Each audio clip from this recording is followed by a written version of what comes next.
দর্শক, শেষ হয়েছে নির্বাচনী প্রচার প্রচারণা। সকালেও গণসংযোগ করেছেন প্রার্থীরা। আমরা সবশেষ খবর জানবো। রাজধানী গুলিস্তান থেকে যুক্ত হচ্ছেন সহকর্মী ইমতিয়াজ মাহমুদ। ইমতিয়াজ, প্রচার প্রচারণা শেষ হলো, কেমন ছিল গেল 3 সপ্তাহের প্রচার প্রচারণা এবং প্রার্থীদের তো ব্যস্ততা রয়েছে এবং ভোটারদের উৎসাহ উদ্দীপনা কেমন দেখছে, যেহেতু নির্বাচন একেবারে দোরগোড়ায়?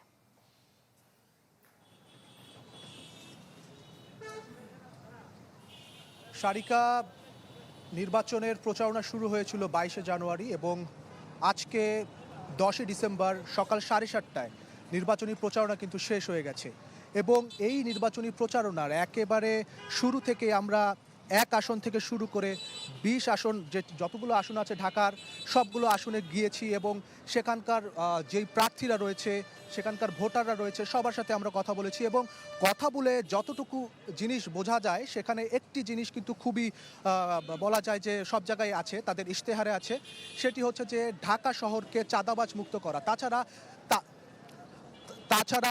ঢাকা শহরের যেই চাঁদাবাজ মুক্ত করা, তাছাড়া ঢাকা শহরের যেই জলাবদ্ধতা, তাছাড়া রয়েছে গ্যাসের সংকট, সেগুলো নিরসনে কিন্তু প্রত্যেকটি ভোটার এবং যারা প্রার্থী রয়েছে তারা কিন্তু প্রত্যেককে অঙ্গীকার এবং প্রতিশ্রুতি দিচ্ছে।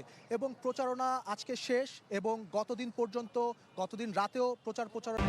তাই সবসময় জীবাণু থেকে 10 গুণ বেশি সুরক্ষিত থাকতে ডেটল হ্যান্ড ওয়াশ।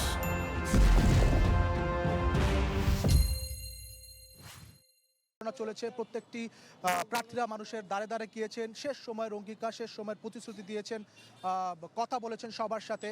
এছাড়া এই প্রচারণায়, এই যে 3 সপ্তাহের প্রচারণায় বেশ কিছু অভিযোগ উঠেছে, পাল্টা অভিযোগ রয়েছে এবং কিছু ভিন্নতাও প্রচারণায় দেখা গিয়েছে। এবং এই ভিন্নতার ভিতরে অন্যতম ঢাকা 9 আসনে দেখা গিয়েছে যে শব্দমুক্ত প্রচারণা, স্বতন্ত্র প্রার্থীদের যিনি ছিলেন শব্দমুক্ত প্রচারণা করেছেন, যেটা একেবারেই একটি নির্বাচনে দেখা যায় না। এবং আমরা আজ সকালবেলা একদমই সকালবেলা পাটোয়ারি, যিনি এনসিপির মনোনীত প্রার্থী নাসিরুদ্দিন পাটোয়ারি, তিনি তার প্রচারণা শুরু করেছিলেন সকালবেলা এবং শেষ প্রচারণা বলা যায়। এবং সেখানে তিনি ফজরের নামাজ ঢাকা বিশ্ববিদ্যালয় কেন্দ্রীয় জামে মসজিদে আদায় করেন।